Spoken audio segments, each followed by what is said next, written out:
ஒரு காதல்.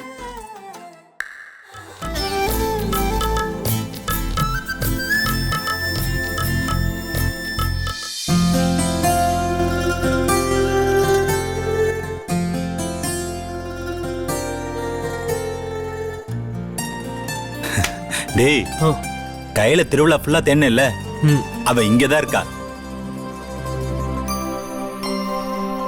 அங்க பாரு, பொறுப்பா சாமி கும்பிட்டு இருக்கா. நல்லா பாத்துக்கோ.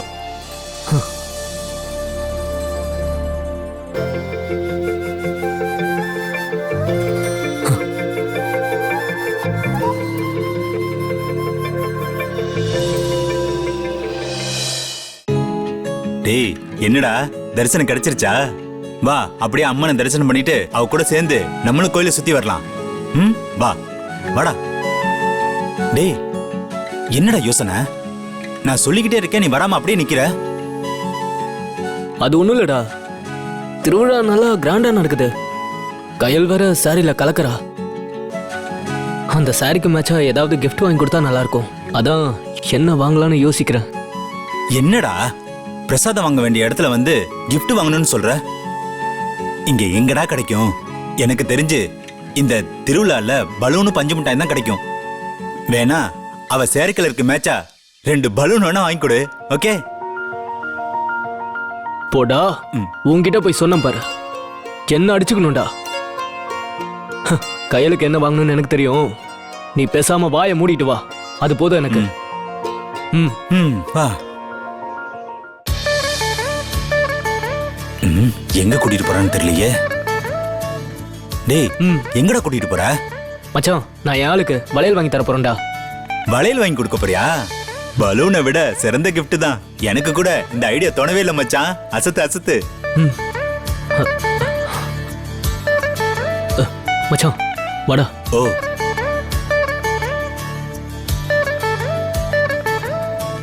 வாங்க தம்பி, என்ன வேணும்னு பாருங்க தம்பி. வளையல், பொட்டு, கயிறு, இந்த மாதிரி நிறைய இருக்கு, பாருங்க தம்பி.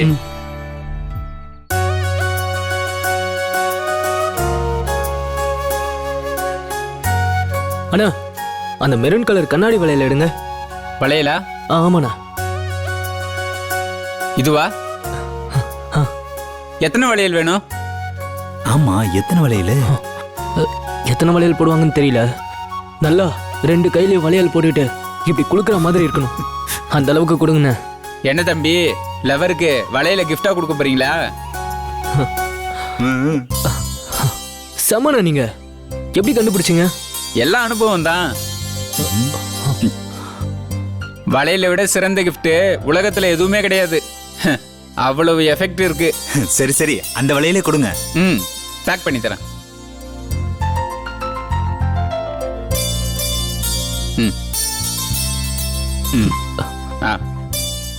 நல்ல ராசியான கடையில தான் வளையல் வாங்கியிருக்கேன்னு நினைக்கிறேன். ஆமா. என்னோட லவ் சக்சஸ் ஆகணும்னு வாழ்த்துங்கண்ணா. ஆல் தி பெஸ்ட் தம்பி, உங்க காதல் கண்டிப்பா சக்சஸ் ஆகும். வரோண்ணே. வரோங்க. வாங்க போலாம்.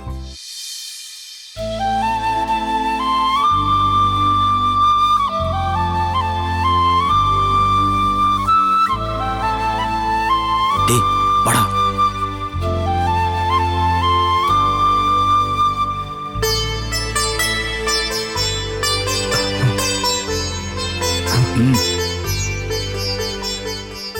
டேய், என்னடா வேடிக்கை பார்த்துக்கிட்டு இருக்க? போடா.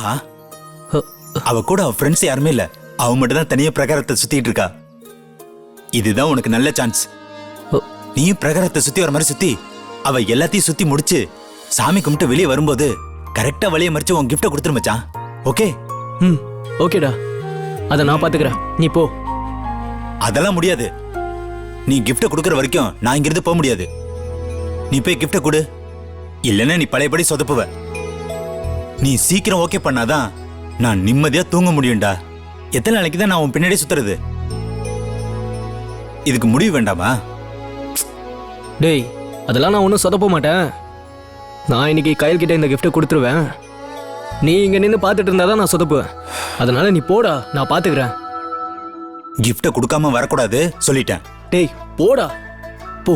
ம். சே.